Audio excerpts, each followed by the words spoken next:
Sir मेरा पहला सवाल सर आपसे ये कि ये पाकिस्तान गोल पोस्ट क्यों बदल रहा है इतना? पहले इसने फ्लैट डिनाइल किया था कि हमारा कोई लेना देना नहीं है, ये भारत ने अपने ऊपर हमला खुद किया है।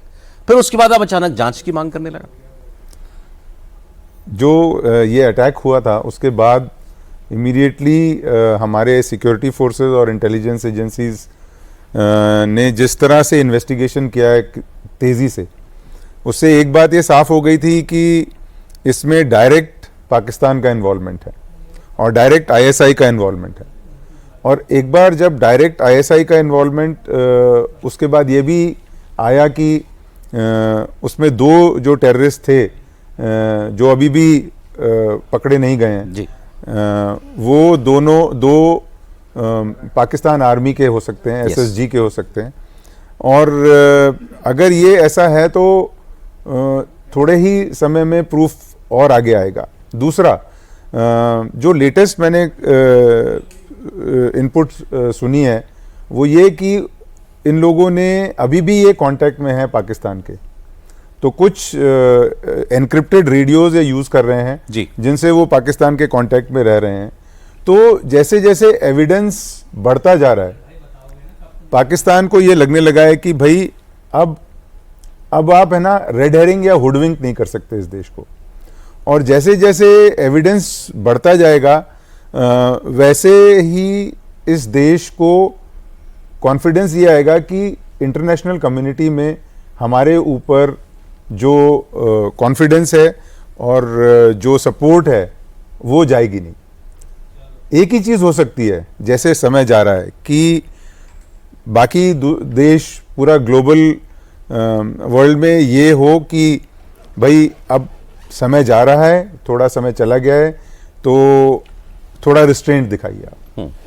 लेकिन जिस तरह का ये अटैक हुआ उसके बाद और जो हमने उरी के बाद किया और बालाकोट के बाद किया, वो देखते हुए और इस अटैक को देखते हुए वो आई थिंक हमारी जो डिप्लोमेटिक कम्युनिटी है उन्होंने इस पूरे सारे ही जो मेजर देश हैं उनको ये क्लियर मैसेज दिया है कि इस बार things can not be as usual.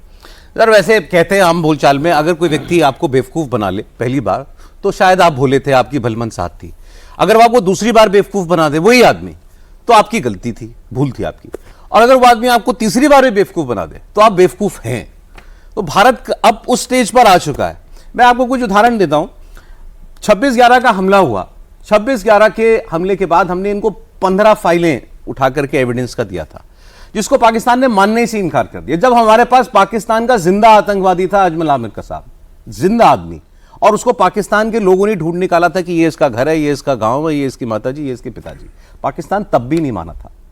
अब वो पाकिस्तान, उसके बाद पठानकोट एयरबेस पे हमला हुआ, सर को बड़े अच्छी तरीके से याद होगा। हमने सर उनके एफआईओ को बुलाया कि जो जॉइंट प्रोब है, आओ मिलकर जांच करते हैं। मोदी साहब तब ताज़ा उससे पहले जो है नवाज शरीफ साहब के घर भी जाके आए थे। तो उनको शायद भरोसा था कि इन लोगों से बात करके इनका मन बदला जा सकता है। मोदी साहब भारत लौटे, 1 हफ्ते के अंदर उसने पठानकोट एयरबेस पे हमला कर दिया। हमने उन लोगों को बुलाया, इवन आईएसआई आई। अब कितना दिखाया, कितना हमने अपना एयरबेस छुपाया, वो सर को ज़्यादा पता होगा उन लोगों को। मगर कभी किसी जांच का पाकिस्तान में कोई सिरा वो पहुंचा ही नहीं, कभी उसका कोई नतीजा नहीं निकला। तो इस बार भारत सोच भी नहीं सकता कि हम पाकिस्तान की किसी ऐसी पेशकश को गंभीरता से लें।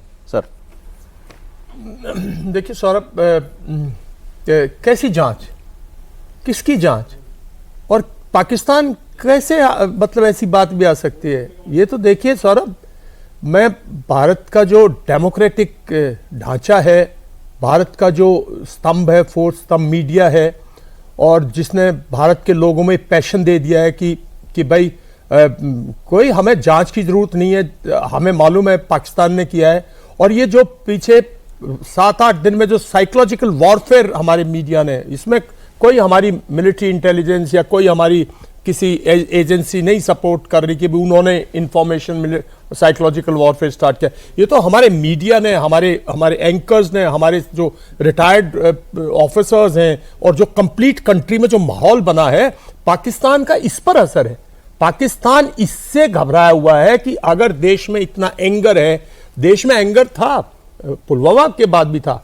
पुलवामा में क्या था, एक लिमिटेड सेक्शन जो था वो कुछ चाहता था, लेकिन यहां तो जब पूरे देश में, मतलब जब आपने हमारे टूरिज्म पे, जब आपने 5 साल बाद जब इतनी वहां पे एक डेमोक्रेटिक सरकार चली, वहां माहौल अच्छा है, वहां कोई टेररिज्म नहीं था, और आपने एकदम से मतलब ये इतना भयानक अटैक किया, इसमें क्या हमें कोई किसी से पूछना है? कोई हमें कोर्ट ऑफ कोई जस्टिस है, कोई कोर्ट ऑफ, आई मीन कोई ये तो है नहीं कि इंटरनेशनल कुछ देशों को बहाना मिल रहा है, जैसे चाइना है, उसको ये बहाना मिल रहा है कि जांच की मांग कर दो। उन्होंने भी कहा कि ठीक है, आप एक निष्पक्ष जांच करो। देखिए, जितनी जैसे चाइना है, सीधे कोई पाकिस्तान का साथ दे नहीं, कोई नहीं, बट वो भी एक नहीं, वो सबकी एक टैक्टिक्स है, एक आई वुड से एक स्ट्रैटेजी है कि भाई किसी तरह से इस बात को टाला जाए, पाकिस्तान से ये किसी बात को टाला जाए।